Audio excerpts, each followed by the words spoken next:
El Ministerio de Educación despidió al exministro Daniel Rojas, asegurando que bajo su liderazgo Colombia había consolidado la mayor transformación educativa de las últimas décadas. 425.000 nuevos estudiantes en educación superior, gratuidad para el 97% de quienes estudiaban en instituciones públicas y una transformación estructural del sistema. Una afirmación de ese tamaño merece algo más que repetir el comunicado. Daniel Rojas llegó al ministerio el 23 de julio del año 2024. Para ese momento, Gustavo Petro llevaba aproximadamente 2 años gobernando. Así que voy a revisar qué encontró funcionando, qué problemas recibió, qué decisiones fueron realmente suyas y qué quedó después de casi 2 años frente a la cartera. Porque publicar una lista enorme de inversiones, programas y beneficiarios es relativamente sencillo. Demostrar qué problemas estructurales quedaron realmente mejor exige bastante más. Daniel Rojas llegó a un ministerio donde varias de las banderas que después aparecieron dentro de su legado ya existían. La gratuidad universitaria es el ejemplo más evidente. En julio del 2023, Colombia había aprobado la ley 2307, que explicada de manera sencilla es una ley que obliga al gobierno a financiar la gratuidad del valor de la matrícula de los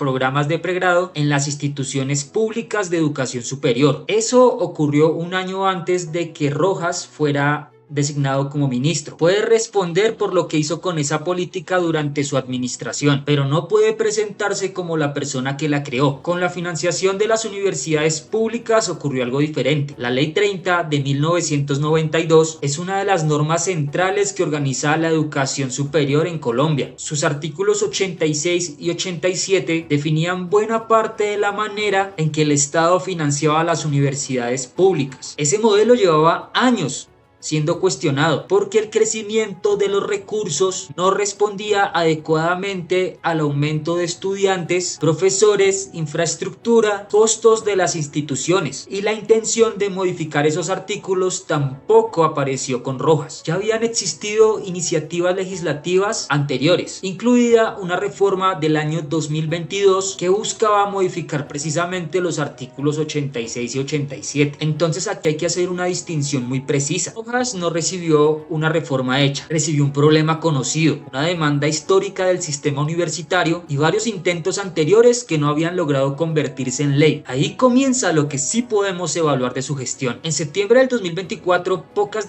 semanas después de llegar al ministerio, Daniel Rojas presentó junto con un grupo amplio de congresistas un nuevo proyecto para reformar estos artículos. La iniciativa fue radicada en el Senado el 3 de septiembre del 2024 y terminó convertida en ley durante el 2026. La norma modifica la manera en que se calculan y aumentan los recursos destinados a las universidades y otras instituciones públicas de educación superior. Ese resultado sí puede vincularse directamente a su gestión, pero conviene detener el relato exactamente ahí. Rojas consiguió cambiar la norma. Todavía no puede demostrar que solucionó la desfinanciación histórica de las universidades. La reforma apenas comenzó a operar y sus efectos dependerán directamente de los presupuestos que realmente se asignen, de la reglamentación y de los recursos que reciban las universidades e instituciones durante los próximos años. La propia ley dejó cuya asignación y seguimiento deberían ser reglamentados después de su promulgación. Así que Rojas tomó una demanda vieja que otros habían intentado tramitar y consiguió llevar una nueva versión hasta convertirse en ley. Presentar eso como si la desfinanciación universitaria ya hubiese quedado resuelta es adelantar un resultado que todavía no puede demostrarse. Ahora revisemos una de las cifras más utilizadas para construir su relato de gestión: más de 425.000 nuevos estudiantes en educación superior. La matrícula pública efectivamente creció, y es que en 2025 Colombia tenía 2.723.364 estudiantes de educación superior. El sector oficial llegó a 1.545.484, alrededor de 144.000 más que en el año 2024. Por dentro de esas cifras aparecen detalles que cambian bastante la lectura. De los 143.800 estudiantes adicionales del sector oficial entre 2024 y 2025, 57.593 corresponden al SENA. Eso es aproximadamente el 40% del crecimiento, y el SENA ni siquiera está adscrita al Ministerio de Trabajo. Las instituciones públicas de educación superior diferentes al SENA crecieron en 86 6.252 estudiantes. Hay crecimiento, pero atribuirle todo el crecimiento del sector oficial automáticamente a Daniel Rojas infla el resultado de lo que puede considerarse una gestión directa de su ministerio. Y después aparecen los famosos 425.000. El gobierno construye ese indicador acumulando la diferencia de estudiantes matriculados en primer curso frente a una línea base del año 2022. En julio del 2026, el propio ministerio seguía presentándolo como uno de los grandes resultados de su gestión, pero al revisar más datos, el Laboratorio de Economía de la Educación de la Universidad Javeriana estudió esa metodología antes de que la cifra llegara a 425.000 y encontró un problema fundamental. Nuevos estudiantes y nuevos cupos no significan lo mismo. Un cupo representa la capacidad para recibir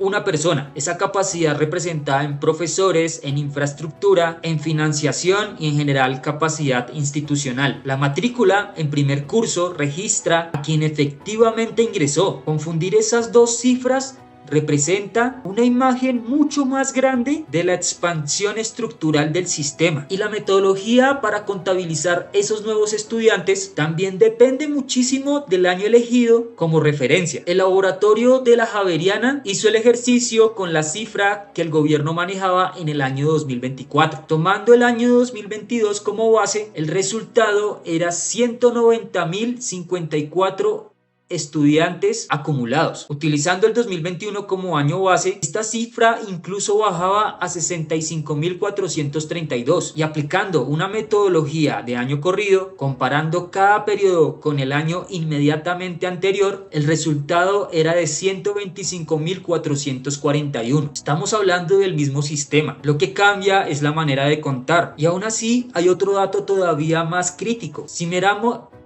admitidos, que es una aproximación imperfecta, pero más cercana a la capacidad que tiene el sistema de ofrecer cupos, el sector oficial admitió 312.071 estudiantes en el primer semestre del año 2021. En el segundo semestre del 2024 fueron en total 308.965. El informe concluyó que hasta el momento no había evidencia de una expansión estructural sostenida por el número de cupos públicos en términos absolutos, y hasta la cobertura requiere cuidado. Con la serie demográfica antigua, el ministerio presenta una cobertura de 61.75% para el año 2025, pero con las nuevas proyecciones de población actualizadas por el DANE, el propio Sistema Nacional de Información de Educación Superior la calcula en 56.55%. La matrícula creció, eso está probado, pero transformar una metodología específica en un eslogan de cientos de miles de nuevos estudiantes exige explicar también cómo se construyó esa cifra y no simplemente presentar datos por presentar. Para un ministerio encargado precisamente de la educación, esa transparencia debería ser fundamental. Aquí quiero hacer una pausa.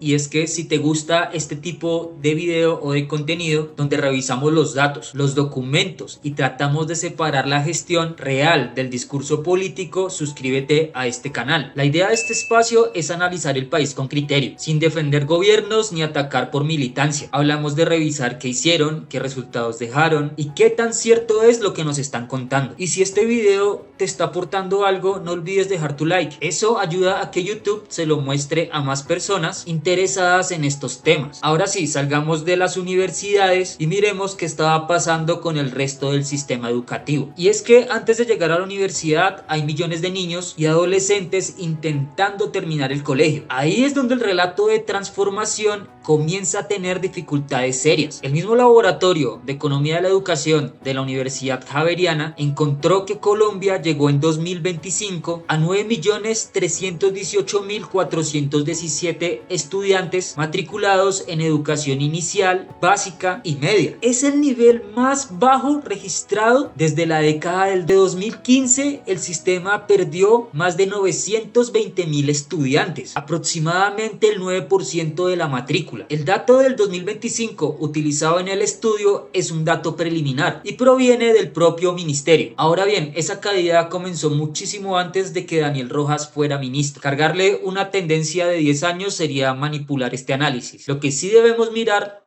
es que ocurrió mientras él estuvo en el cargo. Entre 2020 y 2025 la matrícula volvió a caer. Pasó de 9.543.140 estudiantes a 9.318.417. Y el estudio de la Javeriana concluye algo especialmente importante. La reducción demográfica no alcanza para explicar por sí sola toda la pérdida. Señala problemas relacionados con permanencia, oferta, condiciones institucionales y posibles procesos de deserción. Después de casi 2 años bajo la dirección de Rojas, no aparece una reversión estructural de esa trayectoria. Mientras su ministerio hablaba de transformación histórica, la educación básica y media continuaban perdiendo estudiantes. Y aquí se ve una característica muy clara de su gestión. La gran transformación educativa estuvo concentrada en la educación superior. El resto del sistema no dejó algo comparable. El ICETEX permite ver otro costo concreto de esa orientación. El gobierno decidió priorizar la financiación directa a universidades públicas y reducir el peso de un sistema en el que muchos estudiantes dependen del crédito. Y es que la universidad pública todavía no tiene la capacidad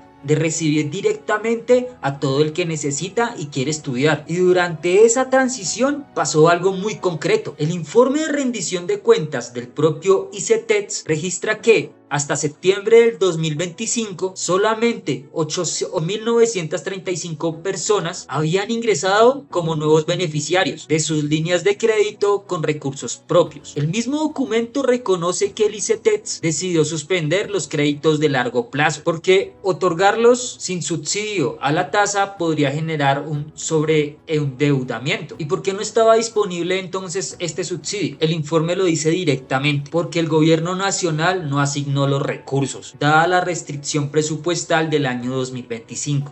Del crédito reembolsable pasaron de 430.521 en 2024 a 5.716 en septiembre del 2025. Y aquí hay un dato muy importante para establecer la responsabilidad institucional, porque Rojas era además presidente de la junta directiva del ICETEX. Así aparece en el propio informe de la entidad. Fortalecer la universidad pública mientras se reduce otra vía de acceso a la educación superior requiere una transición suficientemente robusta para aquellas personas que todavía dependen de un crédito y que no pueden acceder a las entidades públicas. Esa transición simplemente dejó a estudiantes en el limbo. También hay una controversia sobre Daniel Rojas, que es preciso mencionar porque toca directamente el terreno que él administraba, el rigor académico. El 25 de febrero del 2025, siendo ministro de Educación, Rojas sustentó su tesis de maestría en Ciencias Económicas en la Universidad Nacional. La sustentación no fue aprobada. La facultad informó que el documento presentaba debilidades teóricas y de rigor conceptual y que sus respuestas frente al jurado no fueron satisfactorias, no que alguien sea incapaz de manejar un ministerio. Lo políticamente llamativo vino también con su explicación.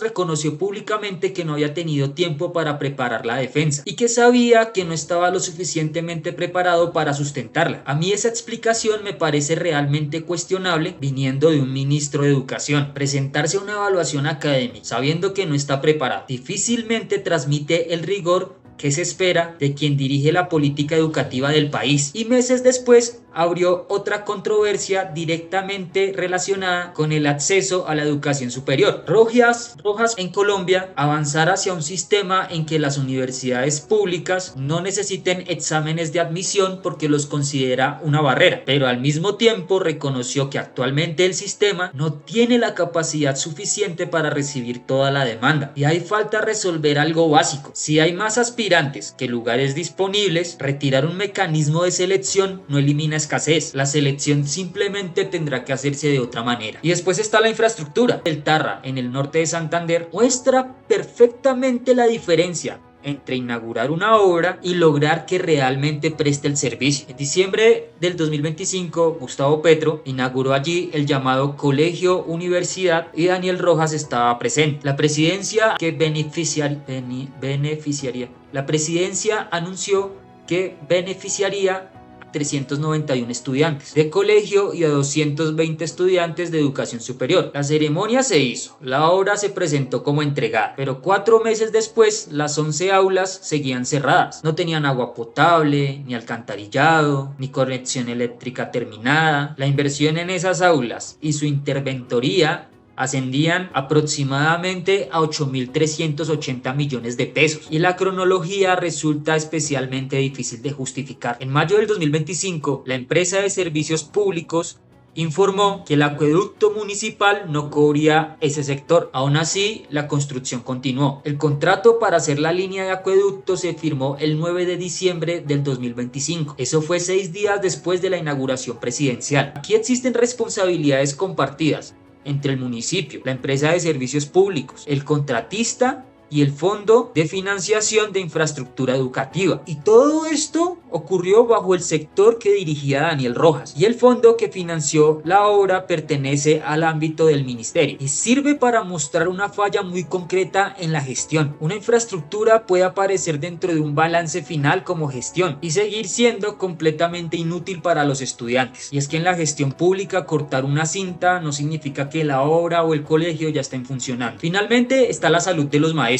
El nuevo modelo de salud del Fondo Nacional de Prestaciones Sociales del Magisterio comenzó a operar el 1 de mayo del 2024. Rojas llegó al ministerio casi 3 meses después. Incluso antes de que comenzara, la Procuraduría había advertido riesgos de improvisación y posteriormente abrió actuaciones relacionadas con decisiones tomadas para poner en funcionamiento el fondo desde mayo del 2024. Y aquí Rojas tuvo 2 años para administrar esta crisis, y al cerrarse su gestión, la crisis seguía prácticamente abierta. En mayo del 2026, la Procuraduría continuaba advirtiendo y registrando fallas e incumplimientos en la prestación del servicio. Ese mismo mes, la Superintendencia Nacional de Salud avanzaba en una auditoría integral del modelo y advertía incumplimiento en órdenes que ya había impartido. Además, el FOMAC es presidido institucionalmente por el ministerio. Rojas heredó el problema, tuvo tiempo para solucionarlo y posición institucional para poder invertir recursos, y salió sin haber conseguido resolver el problema. Ahora juntemos todo. Daniel Rojas recibió una política de financiación que ya estaba convertida en ley, recibió una discusión sobre financiación universitaria que ya llevaba años y varios intentos legislativos. Ahí sí tomó una decisión propia, impulsó otra reforma y consiguió que se modificara la fórmula legal de financiación. Sus resultados financieros reales todavía tienen que demostrarse. Su ministerio convirtió los más de 425,000 nuevos estudiantes en una de sus principales banderas, aunque la metodología utilizada para construir este tipo de indicador ha sido cuestionada técnicamente